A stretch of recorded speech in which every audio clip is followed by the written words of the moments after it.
Algunas personas escuchan este mensaje en diferentes lugares y les enviamos un saludo a los hermanos, a todos aquellos que oyen esta palabra en diferentes lugares y en diferentes países. Continuamos con el capítulo 20 del libro de Apocalipsis y ayer hablamos acerca de la segunda venida de nuestro Señor Jesucristo. Si la venida de Cristo, la primera venida, fue una realidad, la segunda venida, no lo dude que va a ser una realidad, porque Dios nunca deja nada a medias. Amén.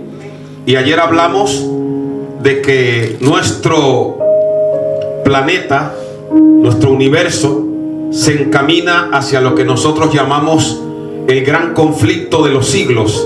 La palabra nos habla de un rey o de un líder político que va a reinar aquí en la tierra, el anticristo. Ese anticristo va a ser promocionado por lo que la palabra llama el falso profeta, y esa enseñanza que va a impartir el falso profeta va a provocar que muchísima gente, millones de personas, acepten lo que se conoce como la marca del anticristo, que la Biblia llama el 666. Eso va a conducir a un deterioro moral, espiritual, a una manifestación demoníaca como nunca la ha habido en la faz de la tierra, y luego también a una serie de juicios que yo he enseñado, que se conocen como los juicios de la tribulación.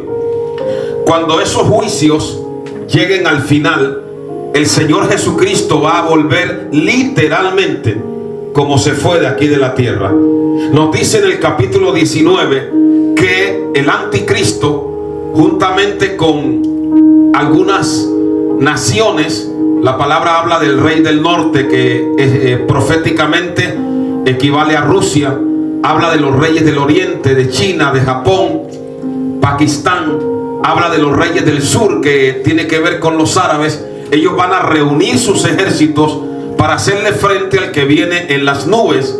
Y nos dice la palabra que el Señor, con el espíritu de su boca, o sea, con su palabra, se encargará de estos rebeldes. Amén. Vamos al capítulo 20, vamos a darle continuidad.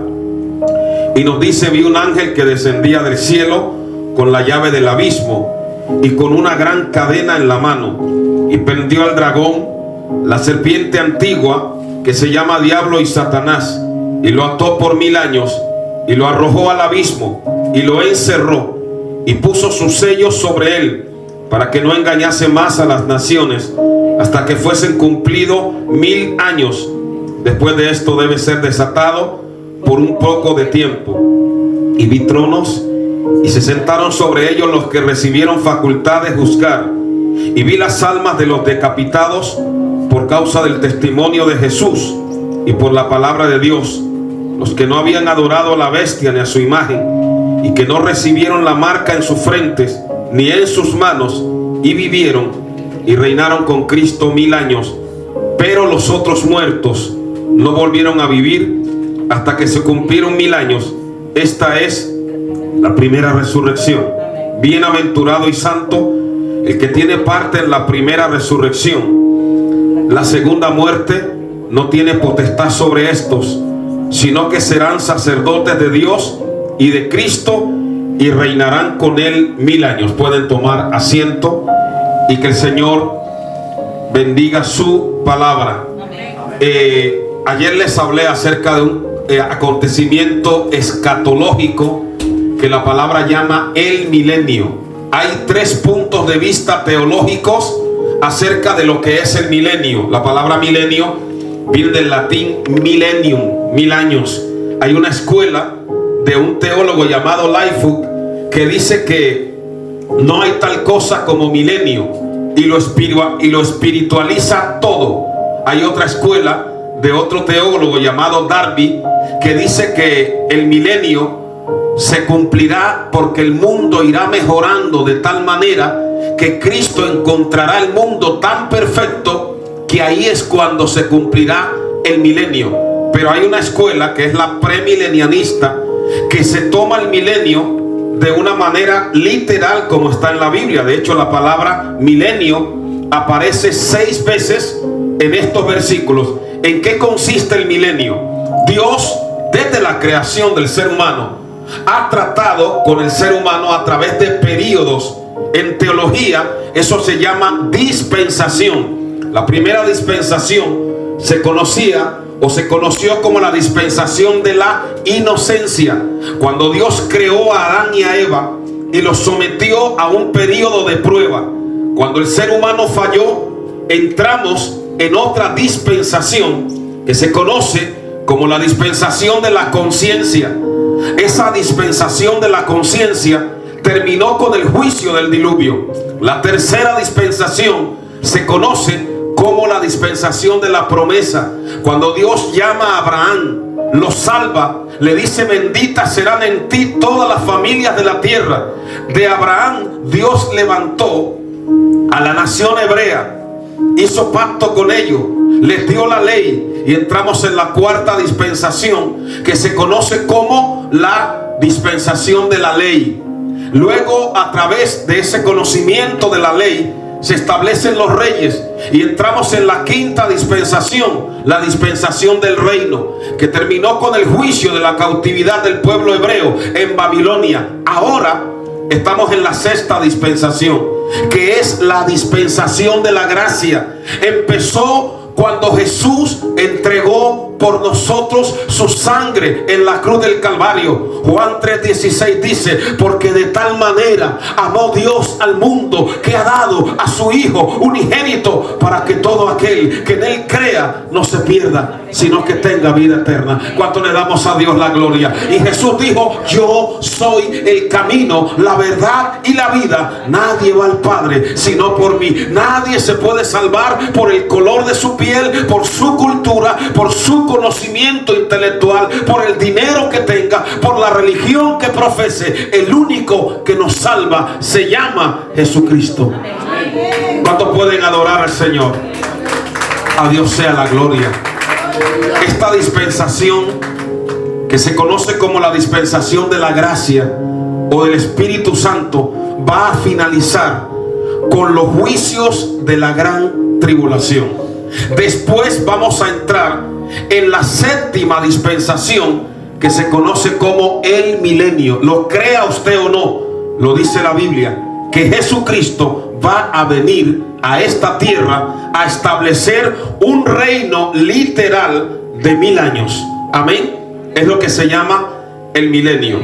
Por eso dice la palabra que Juan vio un ángel que descendía del cielo. Antes del milenio, nos dice la Biblia que ese ángel tenía las llaves del abismo. El abismo en la Biblia es el lugar donde están confinados los demonios, ciertos espíritus malignos que se rebelaron contra Dios de tal manera que Dios los ha guardado en prisiones de oscuridad. Hoy hay personas que no creen en el diablo.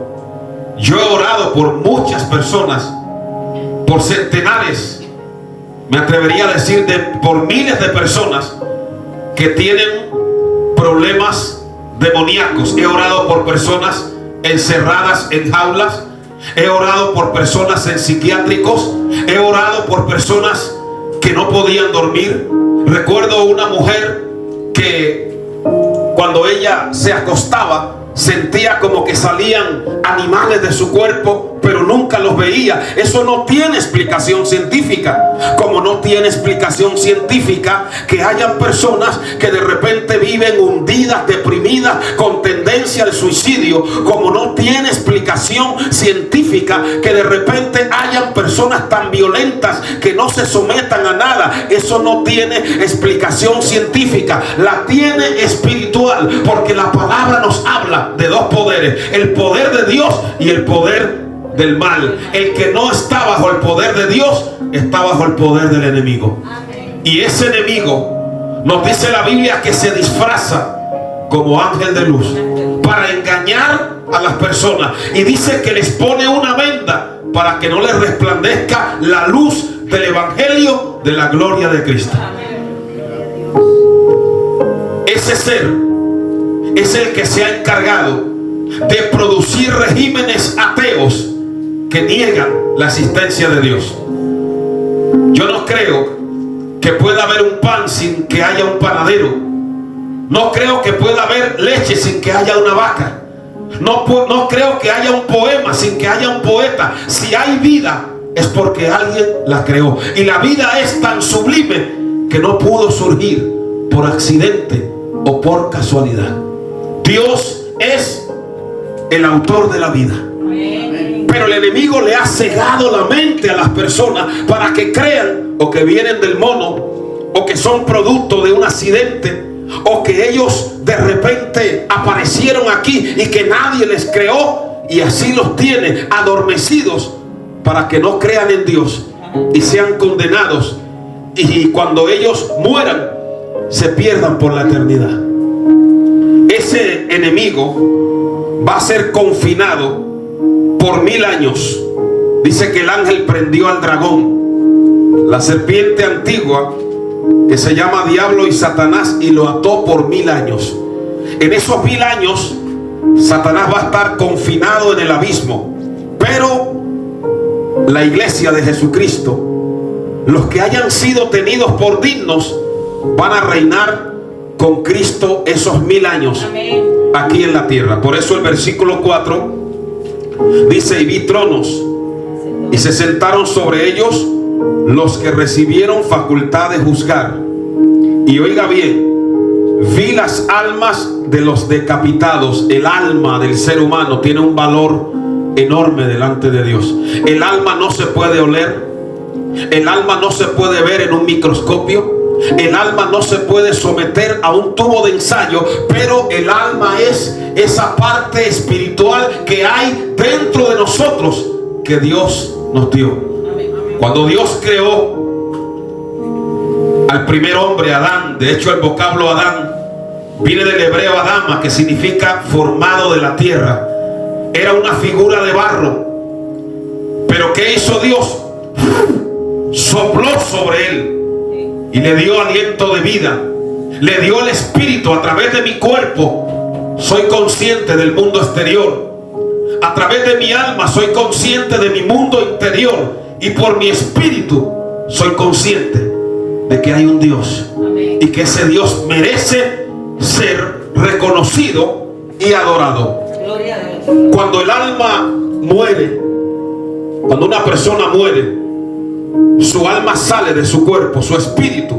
Si esa persona obedecía a Dios, vivía en armonía con la palabra, su alma va a un lugar de reposo. Por eso estas personas que Juan ve aquí, que habían sido perseguidas por el anticristo, decapitadas por causa de su testimonio, Juan las vio. Pero ¿cómo las vio? Nos dice la palabra que no habían adorado a la bestia ni a su imagen, no habían adorado, no se habían dejado vencer por la idolatría, por el culto al anticristo promocionado por el falso profeta. Y entonces dice la palabra, vivieron. Aquí nos habla de lo que es la resurrección. En griego, anastasis, volver a vivir. Vivieron. Los que creemos en Dios, los que creemos en Cristo, creemos en algo que se llama la resurrección. Amén. Jesús dijo: yo soy la resurrección y la vida. El que cree en mí, aunque esté muerto, vivirá. ¿Cuánto le damos a Dios la gloria? Y no solo creemos en la resurrección, es que hay testimonios bíblicos del poder de Dios para resucitar. En el Antiguo Testamento hay un caso de una mujer que Dios le había dado un hijo. Ese hijo murió y el Señor lo resucitó a través de Elías. Hay otro caso donde Dios resucitó a través de Eliseo. Y en el Nuevo Testamento es muy conocida la resurrección de Lázaro. Lázaro muere, a Lázaro lo entierran y está 4 días en el sepulcro, donde el proceso de deterioro biológico. Yo trabajo con enfermos en un hospital y yo sé lo que ocurre cuando muere una persona, porque me toca muchas veces recoger los cuerpos de los fallecidos. Yo sé el proceso que se da. Y ya Lázaro llevaba 4 días deteriorándose, 4 días en un estado de putrefacción. Pero Jesús se paró delante de la tumba de Lázaro y dio la palabra, y Lázaro volvió a la vida. Y dice la palabra de Dios que la hora viene cuando todos los que están en los sepulcros y hayan sido gente fiel, creyente, oirán la voz del Hijo de Dios, y los que hicieron lo bueno saldrán a resurrección de vida. Gloria a Dios. Aquí nos habla la palabra de Dios de un grupo que va a resucitar. Son los que se llaman los mártires de la tribulación. ¿Quiénes van a entrar y a participar del milenio? Número 1, la iglesia. Número 2, los santos del Antiguo Testamento, los creyentes como Daniel. A Daniel, en Daniel 12 se le dijo: tú irás y reposarás y te levantarás para recibir tu herencia. Amén. Y los mártires de la tribulación. Amén. ¿Cuántos pueden bendecir al Señor? Gloria. Ahora, miren la diferencia entre lo que es la primera resurrección, que es una resurrección de vida, y la segunda resurrección, que es una resurrección de muerte. Luego lo voy a explicar con más detalle. Pero los otros muertos no volvieron a vivir, versículo 5, hasta que se cumplieron 1000 años. Dice: esta es la primera resurrección. Bienaventurado y santo el que tiene parte en la primera resurrección. La segunda muerte no tiene potestad sobre estos, sino que serán sacerdotes de Dios y de Cristo, y reinarán con él 1000 años. Oiga bien, habla de un reinado aquí en la tierra de 1000 años que se conoce como el milenio. Quiero darles algunas características que van a imperar durante el milenio. Número 1, en esos 1000 años de reinado de Cristo, que se conoce como la teocracia, un reinado teocrático. Jesús reinando no será una tiranía, tampoco será una democracia, porque democracia es el gobierno del pueblo. Tampoco será una autocracia ni una timocracia, sino una expresión de la teocracia divina. ¿Cuáles serán las características de ese reinado de 1000 años? Número 1, habrá longevidad. De hecho, dice la palabra que las personas que entren en el milenio, como mínimo, van a morir a la edad de 100 años. O sea que habrá longevidad. Isaías 65:20. Número 2, habrá sanidad universal. La enfermedad no existirá durante el milenio. Dios, hablando a través del profeta, dice: yo les traeré sanidad y medicina, y los sanaré de pura gracia. Como hay personas que están oyendo este mensaje, doy los versículos para aquellos que lo están oyendo. Isaías 35, 5 y 6, Isaías 33, 24, Jeremías 30, 17. Número 3, durante el milenio, la relación de los animales será una relación encaminada a la armonía. Quiero leerles un pasaje de la palabra de Dios en el libro de Isaías. Vaya a Isaías capítulo 11. Isaías capítulo 11, versículos del 6 al 8. Esa fiereza, esa hostilidad que hay entre los animales desaparecerá durante el milenio. Miren lo que dice Isaías 11, del 6 al 8. Morará el lobo con el cordero. Hoy en día eso es imposible, pero ahí en el milenio dice: morará el lobo con el cordero, y el leopardo con el cabrito se acostará. El becerro y el león y la bestia doméstica andarán juntos, y un niño, oiga bien, un niño los pastoreará. La vaca y la osa pasarán, sus crías se echarán juntas, y el león como el buey comerá paja. Esa hostilidad que hay en el reino animal que luego se traslada al ser humano, vino como consecuencia del pecado, de la caída. Pero en el milenio habrá una especie de armonía entre el reino animal, porque la presencia de Dios a través de su Hijo Jesucristo lo va a producir así. Número 4. En el milenio la tierra será diferente. Algunas islas habrán desaparecido, habrán sido removidas. Los lugares áridos y desérticos se volverán en territorios fértiles. Isaías 35, 1 y 2. Isaías 35, 7. También la luz será distinta, tanto del sol como de la luna. Habrá paz universal. El sueño de la paz será cumplido en el milenio.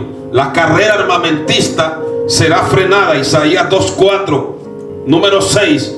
En el milenio habrá trabajo y derecho a la propiedad. Los hombres construirán sus casas y habitarán sus tierras. Isaías 65, 21 al 23. Número 7. Habrá un conocimiento universal de Dios. Dice la palabra que la tierra será llena del conocimiento de Dios, como las aguas cubren el mar. Versículos: Isaías 11:9, Zacarías 14:16, Jeremías 31:34. También en el milenio, si alguna nación se negare a someterse al señorío de Jesús, dice la palabra que no vendrá lluvia sobre ellos. Zacarías 14, del 16 al 19. En el milenio no habrá niños recién nacidos que mueran. Lo dice la palabra de Dios. Bendecido el nombre maravilloso del Señor, y la dieta alimenticia será muy especial. Ahora, volviendo allí a Apocalipsis capítulo 20, versículo 7. Apocalipsis capítulo 20, versículo 7. Cuando los 1000 años se cumplan, Satanás será suelto de su prisión. Al final del milenio, el ángel que confinó a Satanás en el abismo va a ir y lo va a liberar de nuevo. Y siempre que el diablo está suelto, hay problemas, hay diabluras, hay caos. Amén. Y cuando lo suelten de esa prisión, ¿qué dice el versículo 8? Y saldrá a engañar a las naciones que están en los 4 ángulos de la tierra. La palabra griega es gonias. Nótese que aunque Jesús ha estado reinando por 1000 años, la capacidad de engaño de Satanás va a seguir operativa. Los va a engañar, les va a hacer creer que Cristo los ha engañado, que ellos pueden dirigir sus vidas por su propio poder. ¿Y qué va a lograr? Que una multitud, una masa, vuelva a rebelarse nuevamente contra Dios. Parece algo irreal, pero es así. La capacidad que tiene el enemigo para dañar la mente de los seres humanos. ¿Y qué dice?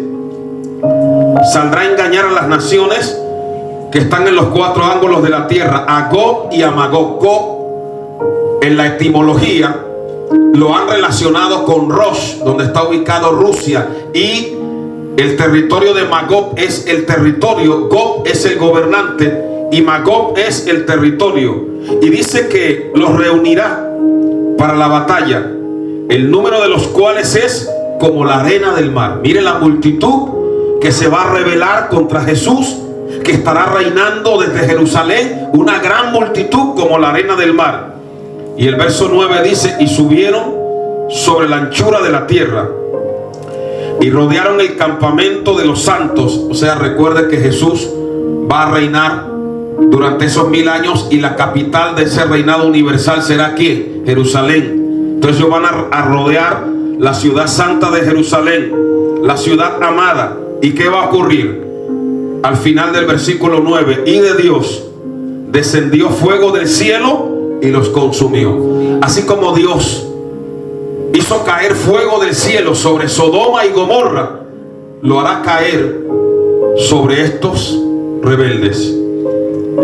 Y aquí viene el juicio sobre Satanás, el diablo. La palabra diablo se deriva del griego diabalos, que significa el que arroja calumnias. El diablo que los engañaba. Verso 10: fue lanzado al lago de fuego. ¿Qué es el lago de fuego? Es un lugar preparado donde van a estar por la eternidad todos aquellos que desobedecieron a Dios y se rebelaron contra Él. Note bien que así como los hijos de Dios van a estar en la nueva Jerusalén.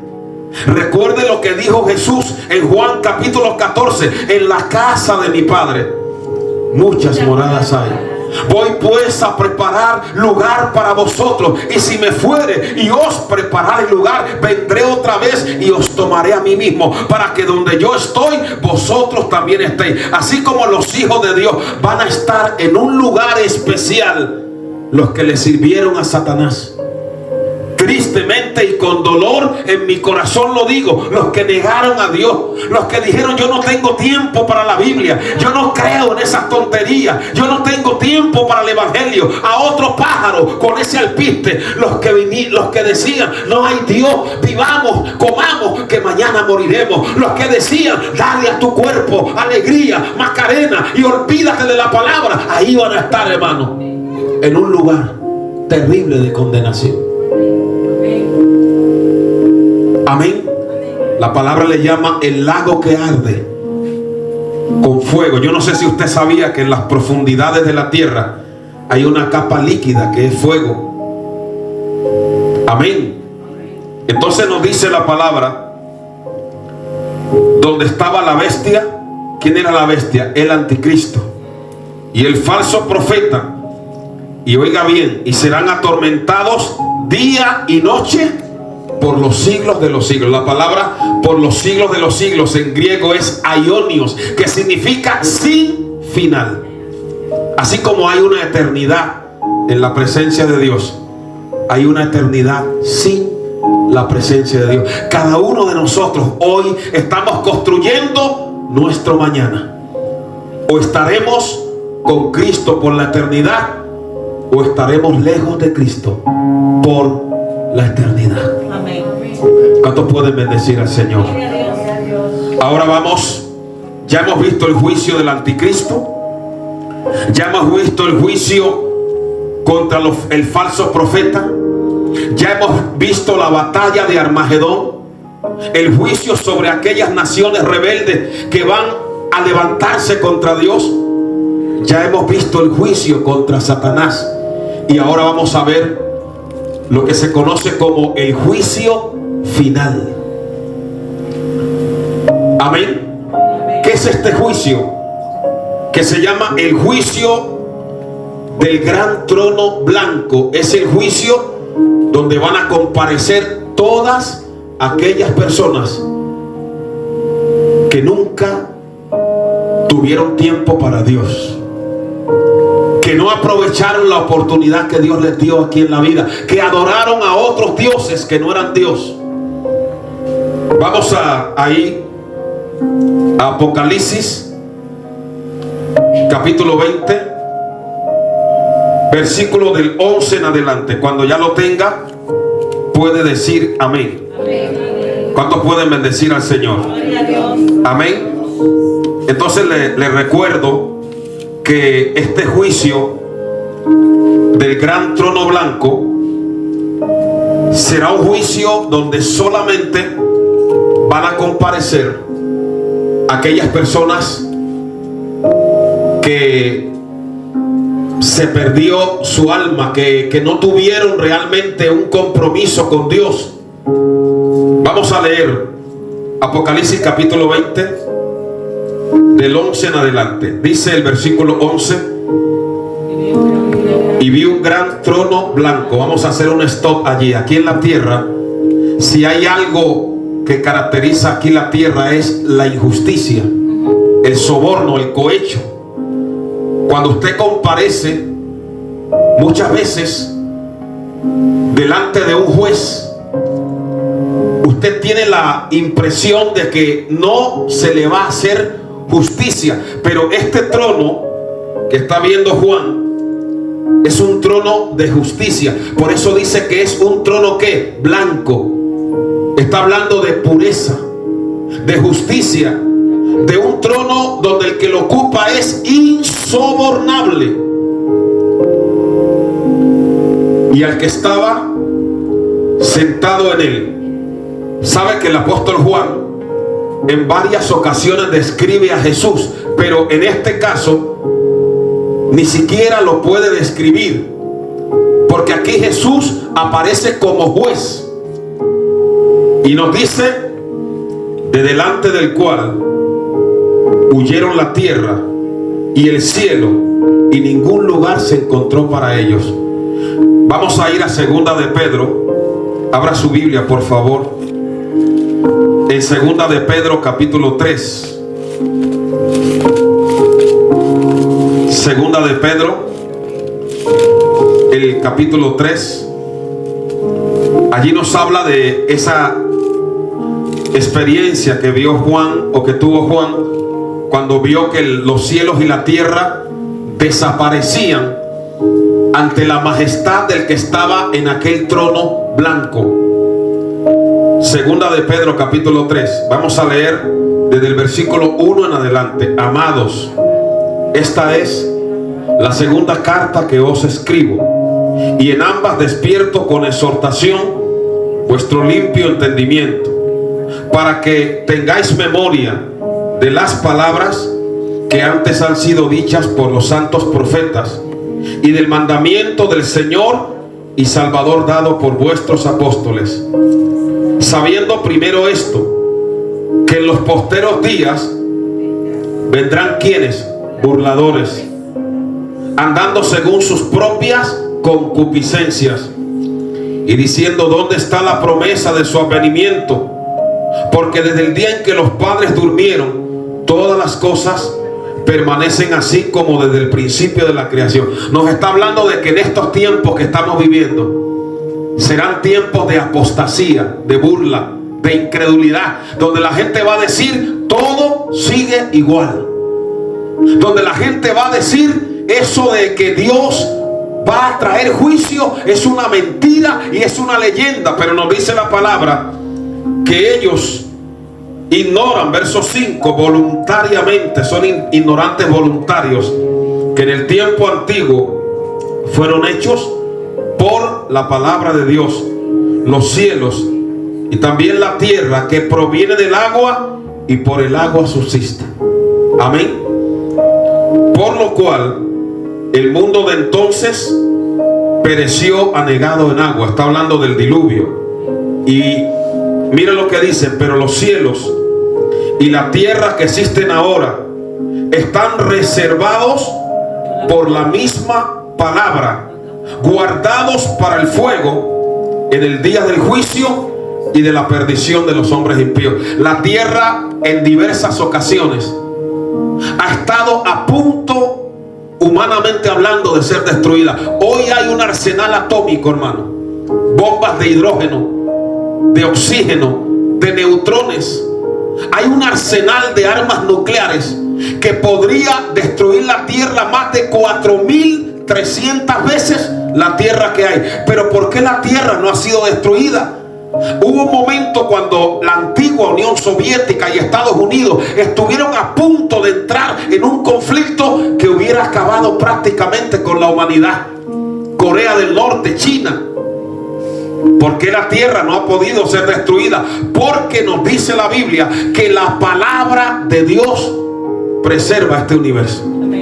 Todavía Dios preserva, todavía Dios tiene misericordia. Todavía aún en China, que es un régimen ateo, hay millones de personas. Porque mire, por mucho que se le enseñe a una persona que no hay Dios, hay una necesidad tan grande en el corazón de la persona que tiene la necesidad de buscar a Dios. Porque cada persona tiene un vacío del tamaño de Dios y no lo puede llenar ni la droga ni el sexo, no lo puede llenar ningún vicio. El que llena el corazón se llama llama Jesucristo. ¿Cuánto le damos a Dios la gloria? Dice la palabra: mirad a mí todos los términos de la tierra y sé salvo. Una persona puede tener el amor de su vida al lado, pero si no tiene a Cristo, todavía tiene un vacío, porque un día el amor de su vida se va a morir, o se va a ir, o lo va a dejar. Pero aunque ese amor de su vida lo deje, el amor de Dios nunca lo va a dejar. Cuando le damos a Dios la gloria. Una persona puede tener el mejor coche y sentir un vacío. Una persona puede ir a Marte, a Júpiter, a Saturno o a Venus y todavía tener un vacío. Una persona puede llenar todo el oro y tener todo el oro y la plata del mundo y tener un vacío enorme, porque ese vacío, repito, solo lo llena el Espíritu de Dios. No lo llena un ídolo, no lo llena una imagen. Dios es espíritu, y los que le adoran es necesario que le adoren y le busquen en espíritu y en verdad. ¿Cuántos pueden darle a Dios la gloria? Lo mejor que uno puede hacer es abrir el corazón y entregárselo a Jesucristo. Dile: Señor, llena mi corazón, dame fe, abre mi entendimiento para que yo pueda entender. Aleluya. ¿Quién es Dios?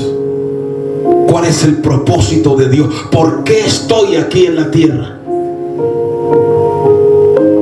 ¿Por qué vivo?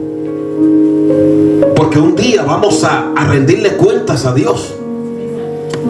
Aquí nos dice la palabra ahí en 2 de Pedro capítulo 3: mas, oh amados, el versículo 8, no ignoréis esto, que para con el Señor un día es como 1000 años, y 1000 años como un día. Está hablando de términos de eternidad.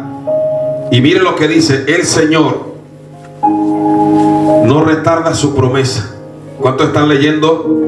Segunda de Pedro 3:9. Según algunos la tienen por tardanza, sino que es paciente. ¿Para qué? Para con nosotros. ¿Cuánto ha esperado Dios por nosotros? ¿Cuánto esperó Dios por usted? ¿Cuánto esperó Dios por mí? Como decía la canción, que mucho tiempo me esperaste y no llegué, pero gloria a Dios que hemos llegado a Jesús. A mí no me gusta que nadie me diga: ¿usted a qué religión pertenece? Porque yo no pertenezco a ninguna religión. La palabra religión significa atadura. Yo no soy un religioso. Yo pertenezco a Cristo. Yo pertenezco a Jesús, no a una religión, porque hay muchas religiones. Usted puede ser hinduista, budista, sintoísta, rosacrucista, católico. Usted puede adorar hasta una piedra. Usted puede rendirle culto a Kukulcán. Usted puede rendirle culto a un caballo. Puede rendirle culto a una piedra. O de repente dejarse guiar por los astros, lo que usted quiera. Pero lo único que le salva es que usted le rinda el culto correcto a la persona correcta. Y Dios le da libertad, porque Dios nos creó con libre. Dios no creó un robot que le hundiera un botón. Nos dio libre albedrío para creer o no creer. Pero cada uno rendirá cuentas a Dios. Créalo, porque eso es una realidad. Entonces dice la palabra que Dios es paciente para con nosotros, no queriendo que ninguno perezca, sino que todos procedan al arrepentimiento. Pero el día del Señor vendrá como ladrón en la noche, en el cual los cielos pasarán con gran estruendo, y los elementos, está hablando de los elementos que conforman este planeta, el radón, el neón, el helio. Esos elementos, nos dice la palabra, ardiendo serán deshechos, y la tierra y las obras que en ella hay serán quemadas. Vuelva allí a Apocalipsis capítulo 20, donde estamos mirando cuando él dice que Jesús, que él vio un gran trono blanco y al que estaba sentado en él, de delante del cual huyeron la tierra y el cielo, y ningún lugar se encontró para ellos. Apocalipsis 20:11. Y mire bien, mucha gente a veces dice: ¿dónde está mi abuelo que murió?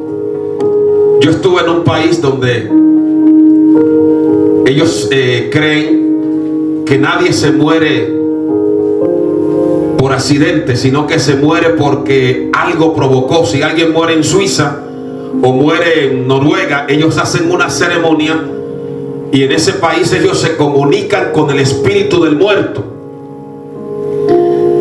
Y mucha gente dice, bueno, ¿dónde está mi abuela, mi bisabuela?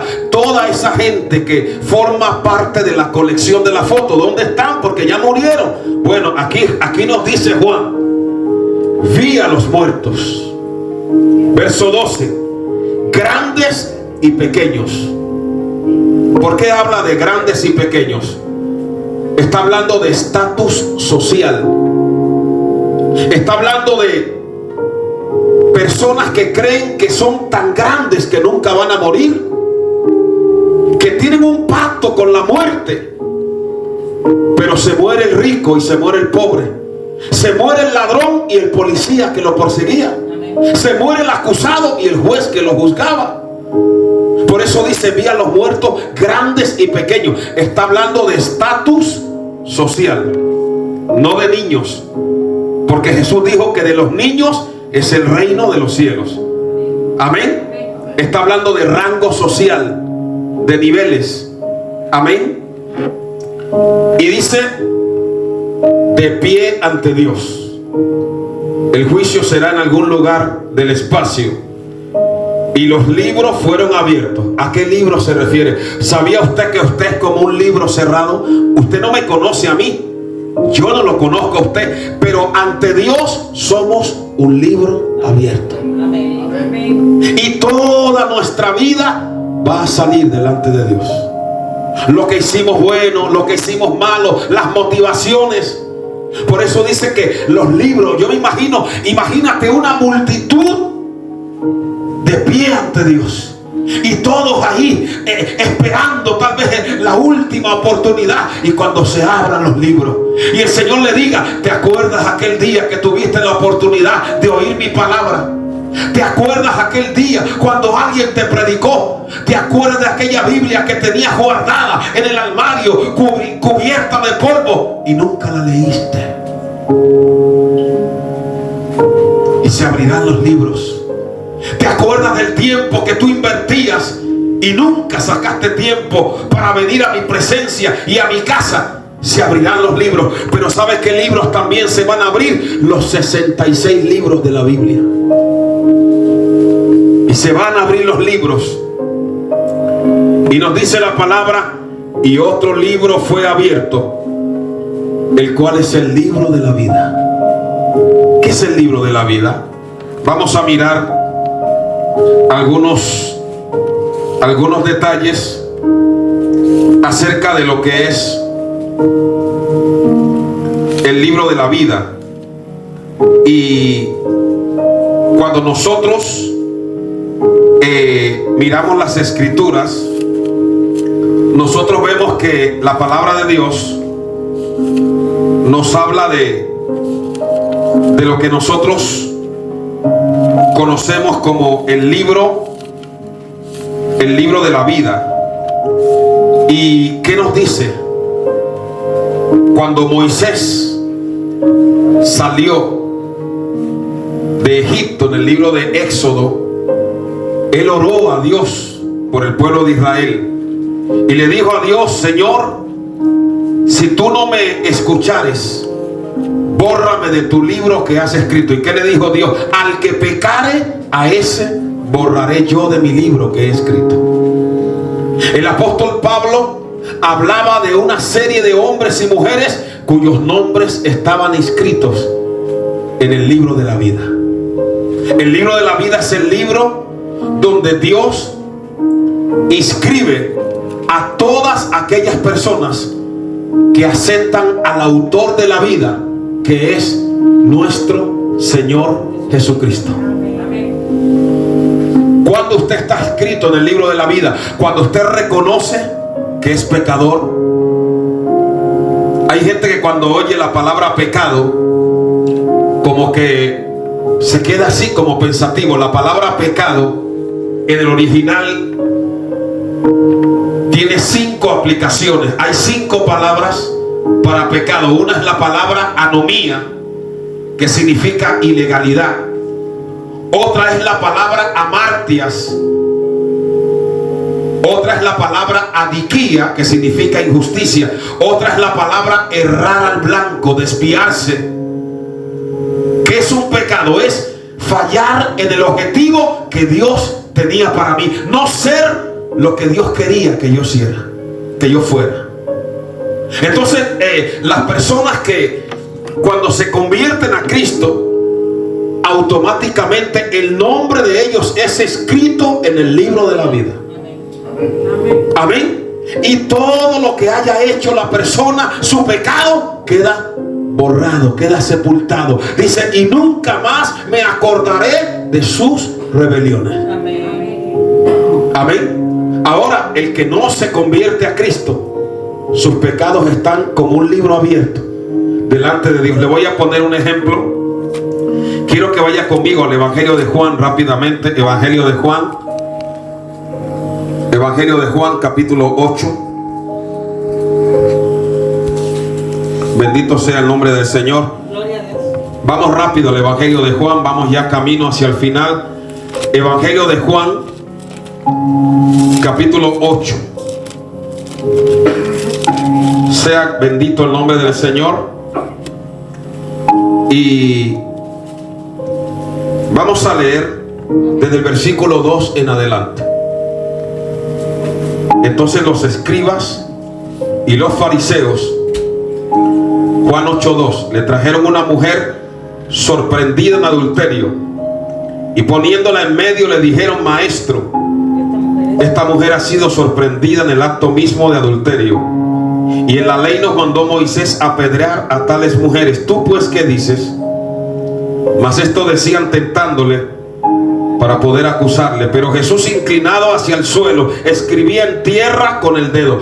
Hay una versión, una de las antiguas versiones, de las más antiguas, porque cuando esa gente vino a acusar a esa mujer, Jesús se inclinó hacia el suelo y empezó a escribir. Esa versión nos dice que lo que él estaba escribiendo eran los pecados de ellos. Y entonces les dijo: el que esté libre de pecado, sea el primero en arrojar la piedra. Cuando se abran los libros, ahí van a aparecer todo lo que nosotros hicimos y nadie sabía y nadie conocía, pero que Dios sí lo conocía. Somos un libro abierto delante de Dios. ¿Cuántos pueden bendecir al Señor? Entonces volvamos ahí para terminar en el libro de Apocalipsis. Y dice la palabra que se va a abrir el libro de la vida. Y dice el versículo 12: y fueron juzgados los muertos por las cosas que estaban escritas en los libros según sus obras. Nosotros somos escritores. ¿Qué hemos escrito hoy? ¿Qué hemos escrito ayer? ¿Qué hemos escrito esta semana en el libro de nuestra vida? Uno es el arquitecto, en cierta manera, de su propio destino. O escribe vida o escribe muerte. O escribe salvación o escribe condenación. O escribe luz o escribe tinieblas. Yo no sé lo que usted ha escrito ayer, pero una cosa sé: que siempre hay un día para volver a hacer borrón y cuenta nueva. Conozco personas, tremendos delincuentes, asesinos, pero de repente se encontraron con Cristo y empezaron a escribir una nueva vida en la presencia de Dios. ¿Cuántos entienden la palabra de Dios en esta mañana? Dios sea la gloria. Y entonces en ese juicio, el verso 13 dice: y el mar entregó los muertos que había en él. Hay ciudades hundidas en el mar. Los que han leído la Biblia Saben que la ciudad de Sodoma y Gomorra se hundió en el mar muerto. Ahí el mar va a entregar los muertos que había ahí sepultados. Y nos dice la palabra, y la muerte y el Hades. ¿Qué es el Hades? El Hades es el lugar donde yacen esos espíritus de esos muertos que han muerto sin Cristo, sin Dios. Y el Hades entregaron los muertos que había en ellos y fueron juzgados cada uno según sus obras. La palabra dice que lo que el hombre siembre, lo mismo cosechará. Yo no puedo sembrar millo, maíz, y pretender ir a cosechar aguacate. Yo no puedo sembrar para la muerte y pretender ir a cosechar para la vida. Yo no puedo sembrar para las tinieblas y pretender cosechar para la luz. Yo no puedo sembrar para Satanás y pretender cosechar en Cristo. Yo no puedo sembrar en la mentira y pretender cosechar en la verdad. Dice la palabra, amén. Aquí nos dice la palabra que fueron juzgados cada uno según sus obras. Que Dios nos ayude en esta mañana a que cada uno de nosotros viva una vida acorde a lo que Dios ha establecido en su palabra. Porque vivo yo, dice el Señor, que delante de mí comparecerá toda criatura y toda obra será juzgada, sea buena o sea mala. Y dice la palabra, y la muerte y el Hades fueron lanzados al lago de fuego. ¿Quiénes fueron los primeros que fueron al lago de fuego? El anticristo, el falso profeta, ahora, y después fue Satanás. Ahora la muerte y el Hades son lanzados al lago de fuego. Y eso es lo que se llama ¿qué? La muerte segunda. Quiero hacer una aclaración. Cuando uno, como lo dije ayer, cuando una persona nace biológicamente, está en una bolsa de agua en el vientre de su madre. Pero cuando nace espiritualmente, tiene que venir a Cristo. Y ahí es donde yo voy a terminar. Para poder nacer espiritualmente. ¿Cómo se logra eso? Vamos a terminar rápidamente. Vamos al Evangelio de Juan, capítulo 3. Juan, capítulo 3. Bendito sea el nombre del Señor. Rápidamente, Juan, capítulo 3. Había un hombre de los fariseos que se llamaba Nicodemo, un principal entre los judíos. Este vino a Jesús de noche y le dijo: Rabí, sabemos que has venido de Dios como maestro, porque nadie puede hacer estas señales que tú haces si no está Dios con él. Nicodemo era un religioso. Él vino de noche a Jesús. Esa oscuridad habla de la oscuridad que había en el alma de Nicodemo. No solo había una noche física en Nicodemo, había una noche espiritual. Y él viene a Jesús porque Jesús dijo: yo soy la luz del mundo. Y Nicodemo viene al Señor de noche. Y Jesús le dijo: de cierto te digo, el que no naciere de nuevo, la palabra griega es anotein, de nuevo, el que no naciere otra vez, el que no naciere de arriba, del cielo, no puede ver el reino de Dios, no puede estar con Jesucristo. Y entonces él le dice: ¿cómo puede un hombre nacer siendo viejo? Él lo estaba asociando a algo biológico, pero el Señor le dice: de cierto te digo, el que no naciere del agua y del espíritu no puede entrar en el reino de Dios. Es algo espiritual, es un milagro espiritual, es una operación sobrenatural del Espíritu Santo. Y así como uno está en la bolsa de su madre 9 meses, uno tiene que pasar por el agua de la palabra, por la operación del Espíritu Santo y nacer para Dios, nacer para Cristo, nacer para la verdad, nacer para el cielo, nacer de nuevo. O uno nace 2 veces o muere 2 veces.